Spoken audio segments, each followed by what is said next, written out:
चाकरी गोटा 15 लाख नीलाम आरंभ हो 15 लाख 1 15 लाख 2 16 लाख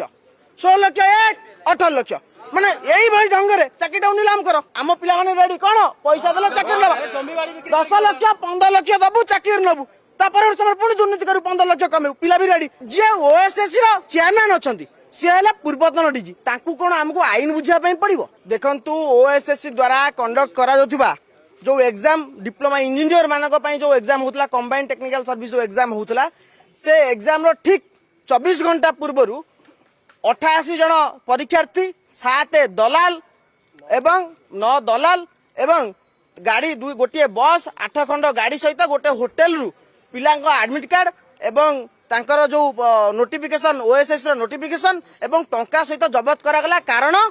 प्रश्नपत्र प्रगट होईची एवं पिला मानकु पूर्व रात्र प्रश्नपत्र प्रैक्टिस करा परीक्षा देवा एवं ता बदल पिला 10 लाख